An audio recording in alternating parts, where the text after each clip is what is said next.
I'm so grateful that all of you have made it here. I know it wasn't easy, but we're almost across the finish line with this. We're going to make sure that every Michigan resident can afford their water. And it's been a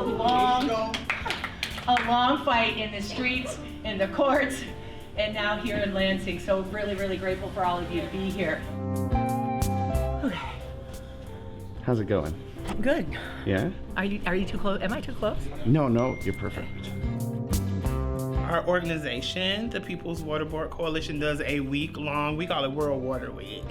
We start this kickoff early, usually by meeting with some of our legislators and pushing for our legislation to be passed through the committees that it's currently in. We're gonna actually now get you ready to go meet legislators. We come every year to fight for clean, affordable water for everyone. And we opened up with a water ceremony, then everybody got a training on how to talk to lawmakers, and everybody was paired off into pairs. And each pair got a packet so that when they go and talk to the lawmakers and educate them, that they're able to kind of write down what's said, like if they support it, if they don't support it, why they don't support it, or why they love it. So that all of that is kind of recorded so that we get a full understanding of where they are and how much nudging they need to get this across the finish line, which is the main goal. We've never been this close. We've been fighting for, I've personally been in the fight for 10 years. Now that we have legislation that was introduced by Stephanie Chang and a whole bunch of representatives and senators, all of them water warriors. Once the bills were introduced, now all we have to do is get them across the finish line, and that's the main goal this year. This person looks like they might care about the environment, right? And then, what was the other one we had? There's this one, Literati, right? He's the one that looks tough. There's not anything that exists, any organism that lives that doesn't require water.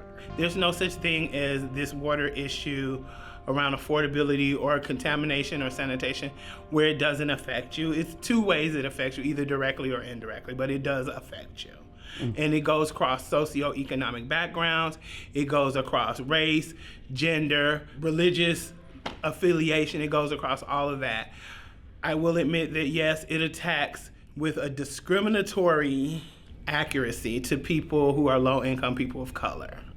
A lot of the wealthier people are like, oh, well, they just don't pay their bills, but like they don't realize like if all of our water is lead-laden and PFAS contaminated, you're not gonna be able to drink it either. Oregon 23, what was the third one? Right, 786 is the actual office number. Oh, is that what it is? For Morgan, it's 787. Okay. And it should be the next one, 788. Hello. How are we doing? Hey. Okay. Yeah, did you want to have like a sit down and talk to somebody, or are you? Sure, yeah. I mean, I can take you back right now. Yeah, if one of you are available to talk, Sure. that'd be good. It shouldn't take too long. I feel like it's time. Water should never be shut off. So unless you have actual legislation and a plan, then we can't get there. So the legislation and the plan is very, very, very, very important. It will save lives. We know for a fact in Detroit when whole neighborhoods were being shut off from water, like at one time, 2 guys in a truck literally just shutting whole neighborhoods off. My neighborhood was one of them. I experienced myself. You know, you learned that people got very sick, people died. My friend Nicole, but she got so sick that she's never recovered from it. It became, she had a lung infection from not having water in her home. I believe we had a meeting about this a few weeks ago with somebody else, and he seemed pretty supportive. Okay. I do know that him and I do believe that water is a right, not a privilege. But I think this legislation that's not within our committees and not within our purview, we kind of wait and see until. That makes sense. Yeah. Enjoy the rest of your day. When people have their water shut off, it becomes like a public health crisis. But far behind that, people mentally they're not okay for years and years later. Children who have to go to school without clean clothes or unable to brush their teeth, they are scarred and it's traumatic and they don't get over it. As a parent, You're worried here in Michigan, if you don't have water running in your house, you can have your children taken. So the amount of stress and trauma that shutting off somebody's water, it isn't just health implications, which it is, it's a public health crisis, but it's also a mental crisis and a traumatic mental crisis. I watched my whole neighborhood get shut off in 2014, July 7th, 2014. It's still very traumatic to this day. I can't think about it or tell the story without feeling the trauma and the guilt. There's shame that goes along with having your water shut off. Lots of things. So I think that people miss that it's far beyond, you need water to live. There's a lot of trauma and things involved in it.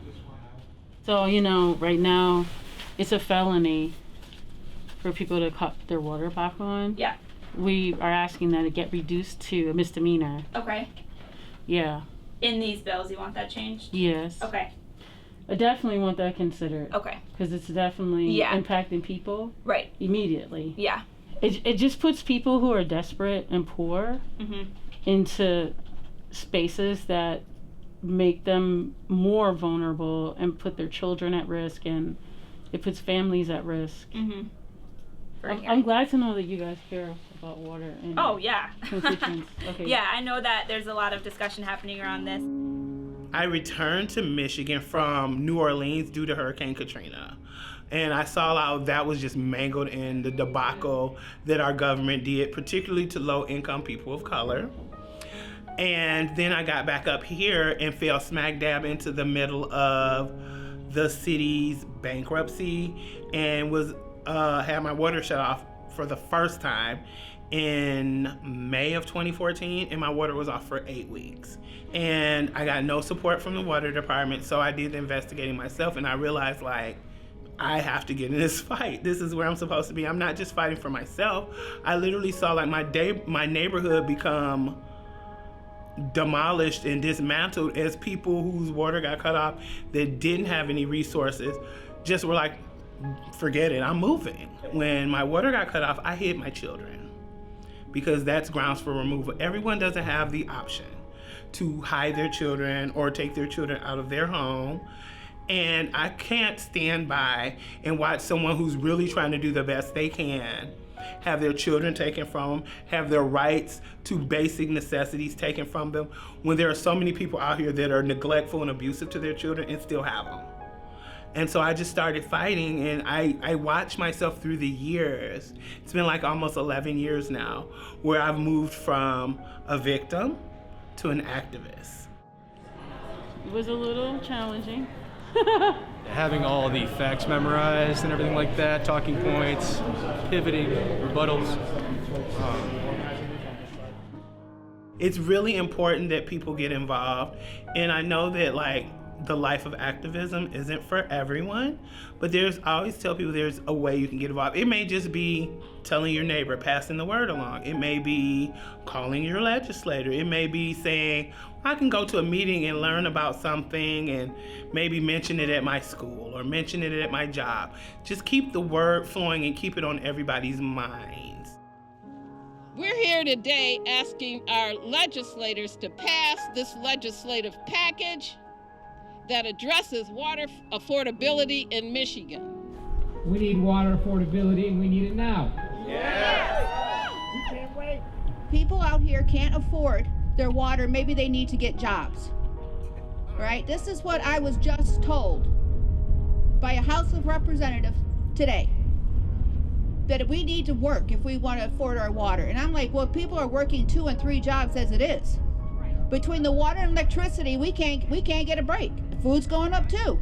Everything is up except our wages. I feel good. I wish there were more people here because we always need more people, but I think it's going to be beautiful. I think that people are going to go and they're going to talk to lawmakers, and they've been trained to kind of talk to them in a way that's going to really help them understand it with their hearts. And that's really what we need, right? We need them to understand why people need clean, affordable water. They just have to, and there's only one way to do that, and to see impacted folks that are talking to you from their heart and telling you what they need. As my bubby would always tell me, leave the world a little better when you leave here than when you got here. So that's my goal.